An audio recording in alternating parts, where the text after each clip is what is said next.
बिस्मिल्लाहिर्रहमानिर्रहीम। अस्सलाम वालेकुम डियर व्यूवर्स, कैसे हैं आप सब। आज मैं आपसे वहीं से वीडियो शुरू कर रही हूँ जहाँ पर हमने लास्ट वीडियो ख़त्म की थी रमज़ान प्रिपरेशन की।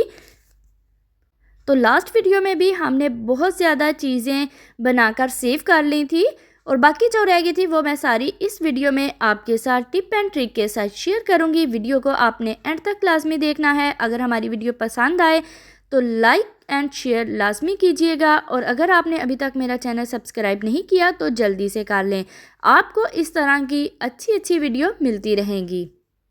तो आप ये सारी चीज़ें अगर रमज़ान से पहले बनाकर रख लेते हैं तो आप बहुत ही आसानी के साथ आप ज़्यादा से ज़्यादा टाइम इबादत के लिए निकाल सकते हैं। ज़्यादा से ज़्यादा आप इबादत कर सकते हैं। ज़्यादा से ज़्यादा आप इस्तग़फ़ार कर सकते हैं। तो हमने इधर शामी कबाब बनाना शुरू किए थे जो हमारी लास्ट वीडियो में रह गए थे।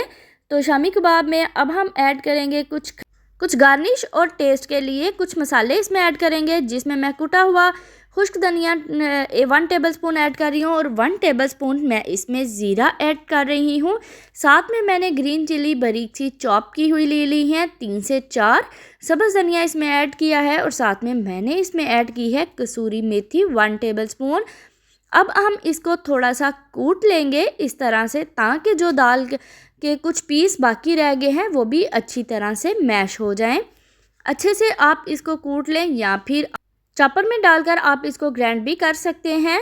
तो इस तरह से हमने इसको कूट लिया था। ये ऑलरेडी बहुत ही ज़बरदस्त सा इसका पेस्ट तैयार था, फिर भी इसमें जो कोई दाल के दाने बाकी रह गए थे उसको हमने कूट लिया है। इस तरह से हम थोड़ा थोड़ा सा पेस्ट लेंगे और जितने साइज़ की आप चाहें टिक्कियाँ बना लें।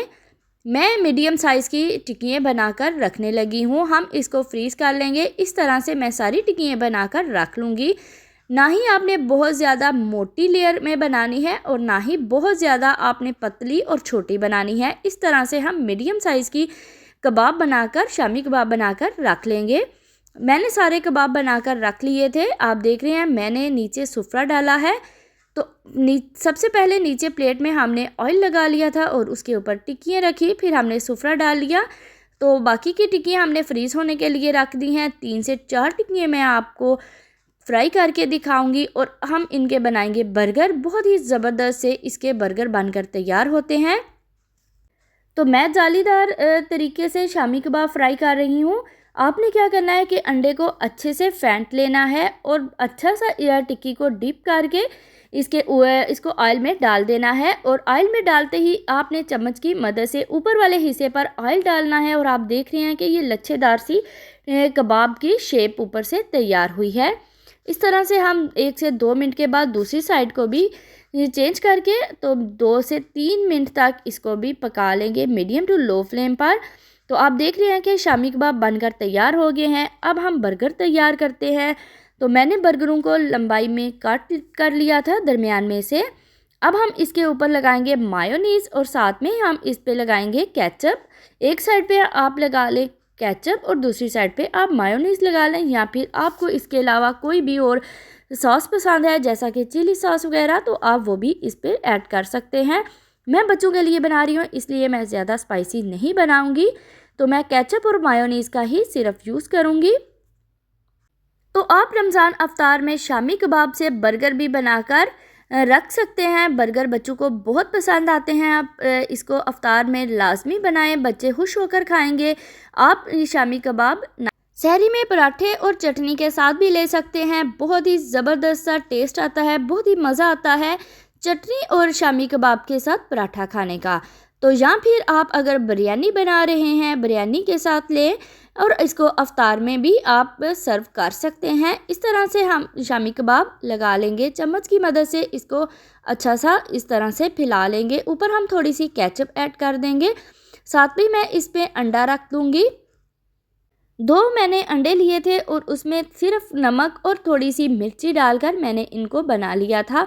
अब हम इसमें बहुत ज़्यादा सलाद वगैरह ऐड नहीं करेंगे, सिर्फ खीरे और बंद गोभी ऐड करेंगे क्योंकि बच्चों को प्याज पसंद नहीं, तो इसलिए हम बहुत ज़्यादा चीज़ें इसमें ऐड नहीं कर रहे। सिंपल हम इसमें बंद गोभी और खीरा ही लगाएंगे। इस तरह से आप बच्चों को बर्गर बना कर दें, बच्चों को बहुत पसंद आएंगे। ये बर्गर बनकर बहुत ही ज़बरदस्त से तैयार हुए हैं। तो अब हम चलते हैं अगली रेसिपी की तरफ, वो हैं वाइट चने। वाइट चने भी रमज़ान में बहुत ज़्यादा यूज़ होते हैं, तो इनको भी हम पहले ही बॉईल करके सेव कर लेंगे, फ्रीज़ कर लेंगे। इससे भी हमारे टाइम की बहुत बचत होगी। मैंने चनों को ओवरनाइट के लिए नीम गर्म पानी में भिगोकर रख दिया था। थोड़ा सा मैंने इस पे मीठा सोडा लगाया था और अभी हमने चनों को अच्छे से वॉश करके बॉईल कर लिया है। आप देख रहे हैं बहुत ही ज़बरदस्त से चने बॉईल हो गए हैं। साथ में ही मैंने इमली को भी ओवरनाइट के लिए गर्म पानी में भिगोकर रख दिया था। अब हम हाथों की मदद से इसको अच्छे से मसल लेंगे ताकि गुठलियों के ऊपर से सारा गूदा अच्छे से उतर जाए। बहुत ही अच्छे से हम इसको दबा दबा कर मसलेंगे और इसको दबाकर इस तरह से सारा इमली का जो रस है वो निकाल लेंगे। तो इमली की चटनी को भी हम पहले बनाकर सेव कर लेंगे। ये भी रमज़ानुल मुबारक में बहुत ज़्यादा यूज़ होती है, चना चाट में, दही बल्लू में, या फिर आप इसको समोसा चाट के साथ भी ले सकते हैं। बहुत ही मज़ेदार सी ये खट्टी मीठी सी चटनी बनकर तैयार होगी। इसको बनाना बहुत ही आसान है। इस तरह से हम स्ट्रेनर की मदद से इसको स्ट्रेन कर लेंगे ताकि इसके अंदर कोई गुठली वगैरह ना रह जाए। साथ में मैं इसमें 1 कप छोटा पानी का ऐड कर दूंगी और इसको हम अच्छे से मिक्स कर देंगे। अब हम इसमें ऐड करेंगे थोड़े से इसमें स्पाइसेस ऐड कर देंगे, जिसमें मैंने लिया है सबसे पहले 1 टेबलस्पून अदरक का पाउडर ले लिया है और साथ में मैंने इसमें छोटा 1 कप इसमें चीनी का ऐड कर दिया है। इसमें हम ऐड करेंगे ज़ीरा पाउडर ऐड कर देंगे, साथ में इसमें नमक ऐड करेंगे और 1/2 टेबलस्पून इसमें कुटी हुई लाल मिर्च ऐड कर देंगे और इसको अच्छे से मिक्स कर देंगे। और इसको तब तक हम पकाएंगे जब तक कि ये पेस्ट थोड़ा सा गाढ़ा नहीं हो जाता। हम इसको मीडियम टू लो फ्लेम पर रख देंगे पकने के लिए और साथ में थोड़ी थोड़ी देर के बाद हम चम्मच को चलाते रहेंगे ताकि ये नीचे से जल ना जाए। इस तरह से आपने चम्मच को चलाते हुए इसको पकाना है जब तक कि ये गाढ़ी नहीं हो जाती। साथ में हम बाकी के कुछ किचन के काम जो हैं वो देख लेते हैं ताकि रमज़ान से पहले हम किचन को अच्छे से ऑर्गेनाइज़ कर सकें और रमज़ानुल मुबारक में हमारी सारी चीज़ें भी तैयार हों। चनों को मैंने जिप लॉक बैग में डाल लिया था और टमाटरों का पेस्ट भी हमने जो लास्ट वीडियो में बनाया था वो हमने फ्रीज़ होने के लिए रख दिया था और इनको भी जिप लॉक बैग में डाल देंगे। साथ में मैं लहसुन अदरक का पेस्ट भी हमने लास्ट वीडियो में बनाया था, उसको भी हमने फ्रीज़ कर लिया है क्यूब की शेप में। तो इनको भी हम निकाल कर जिप लॉक बैग में डाल लेंगे। तो चटनी देख रहे हैं आप, बहुत ही ज़बरदस्ती चटनी बनकर तैयार हुई है। इसको मैंने केचप वाली बाटल में डाल लिया था और शामी कबाब भी हमारे बहुत ही ज़बरदस्त से बनकर फ्रीज़ हो गए हैं।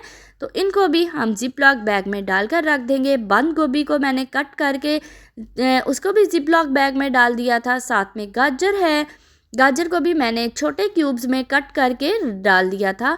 ये भी मकरोनी में या फिर आप अगर रोल वगैरह बना रहे हैं तो उसमें ऐड कर सकते हैं। शिमला है, ये सारी चीज़ें रमज़ानुल मुबारक में हम बहुत ज़्यादा यूज़ करते हैं।